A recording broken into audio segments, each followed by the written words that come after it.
అందరికీ నమస్కారం అండి. జగద్గురు శ్రీకృష్ణ ఛానల్కి స్వాగతం. ఈ నెల 24వ తేదీ సంకటహర చతుర్థి. ఈ పరమ పవిత్రమైన రోజున స్వామివారి గురించి, స్వామివారి కథల గురించి తెలుసుకుందాం. మానవులని కష్టాల నుంచి గట్టెక్కించేదే ఈ సంకటహర చతుర్థి. విఘ్నాలను తొలగించే వినాయకుడికి ఎంతో ప్రీతికరమైన తిథి ఈ చవితి. ప్రతి మాసంలో కృష్ణపక్షంలో అనగా పౌర్ణమి తర్వాత 3, 4వ రోజుల్లో చవితి వస్తుంది. ప్రదోషకాల సమయమునకు చవితి ఎప్పుడు ఉంటుందో ఆ రోజున సంకష్టహర చవితిగా మనం పరిగణించాలి. ఈ సంకష్టహర చవితి జరుపుకునే వాళ్ళు వ్రత కథలను ఆచరించాలి. ఆ వ్రత కథను ఈరోజు భక్తి శ్రద్ధలతో వినండి. అదృష్టం ఉన్నవారికి సకల శుభాలు కలిగి వినాయకుని ఆశీస్సులు కూడా పొందుతారు.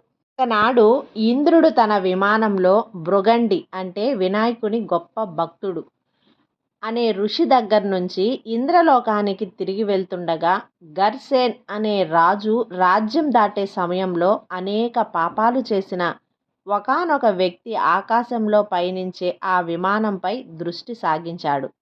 అతని దృష్టి సోకగానే ఆ విమానం చటుక్కున భూమిపై అంతర్ధానంగా ఆగిపోవటం జరిగింది.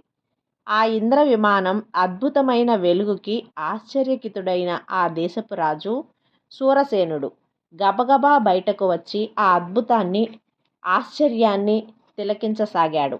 అక్కడ ఇంద్రుణ్ణి చూసి ఎంతో సంతోషానికి లోనైన మహారాజు ఆనందంతో నమస్కరించాడు.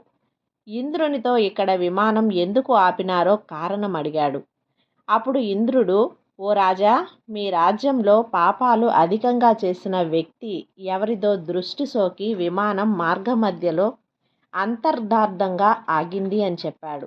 అప్పుడు ఆ రాజు, అయ్యా, మరి మళ్ళీ ఆగిపోయిన విమానం ఎలా బయలుదేరుతుంది అని అడిగాడు వినయంగా. అప్పుడు ఇంద్రుడు, ఇవాళ పంచమి, నిన్న చతుర్థి. నిన్నటి రోజున ఎవరైతే ఉపవాసం చేశారో వారి పుణ్యఫలాన్ని నాకిస్తే నా విమానం తిరిగి బయలుదేరుతుంది అని చెప్పాడు. సైనికులంతా కలిసి రాజ్యమంతా తిరిగారు అన్వేషిస్తూ. ఒక్కరైనా నిన్నటి రోజున ఉపవాసం చేసిన వారు కనబడకపోతారా అని. కానీ దురదృష్టవశాత్తు అలా ఎవరూ దొరకలేదు. అదే సమయంలో కొందరు సైనికుల దృష్టిలో ఒక గణేష దూత వచ్చి మరణించిన స్త్రీ మృతదేహాన్ని తీసుకువెళ్ళటం కనబడింది. సైనికులు వెంటనే ఎంతో పాపాత్మురాలైన స్త్రీని ఎందుకు గణేష లోకానికి తీసుకువెళ్తున్నారని ప్రశ్నించాడు. దానికి గణేష దూత, నిన్నంతా ఈ స్త్రీ ఉపవాసం ఉంది, తెలియకుండానే ఏమీ తినలేదు. చంద్రోదయం అయిన తర్వాత లేచి కొంత తిన్నది.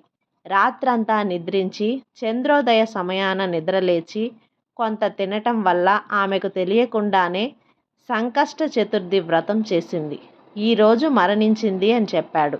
అంతేకాక ఎవరైనా తమ జీవిత కాలంలో ఒక్కసారైనా ఈ వ్రతం చేస్తే వారు గణేష లోకానికి కానీ స్వనంద లోకానికి కానీ చేరుకోవటం మరణాంతరం తథ్యమని చెప్పాడు.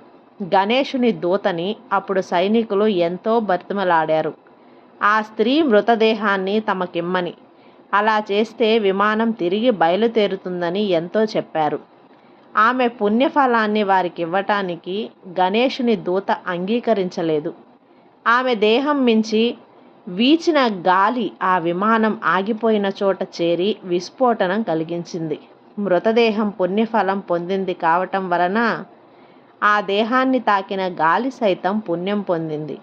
దానివలన ఇంద్రుని విమానం బయలుదేరింది. ఈ కథ సంకష్టహర చవితి ప్రాముఖ్యత, ఆధ్యాత్మిక విలువలతో పాటు సంకష్ట చవితి ఉపవాసం మొదలైన విషయాలు తెలుపుతున్నది. వినాయకుని భక్తులందరి దృష్టిలోనూ ఈ వ్రతం చేయటం వలన చాలా పుణ్యం పొందుతారని భావన. ఈ వ్రత మహత్యం వలన ఈ వ్రతం ఆచరించిన వారు ఎవరైనా గణేశుని లోకానికి లేదా స్వనంద లోకానికి వెళ్తారని, అక్కడ భగవంతుని ఆశీస్సుల వల్ల ఎంతో ఆనందాన్ని అనుభవిస్తారని అంటారు. అంతేనండి, సంకష్టహర చతుర్థి వ్రతకథ. ఈ వ్రతకథ మీకు నచ్చినట్లయితే లైక్ చేసి సబ్స్క్రైబ్ చేయండి. మరికొంతమంది భక్తులకు షేర్ చేయండి. సర్వే జనా సుఖినో భవంతు. జై గణేశ.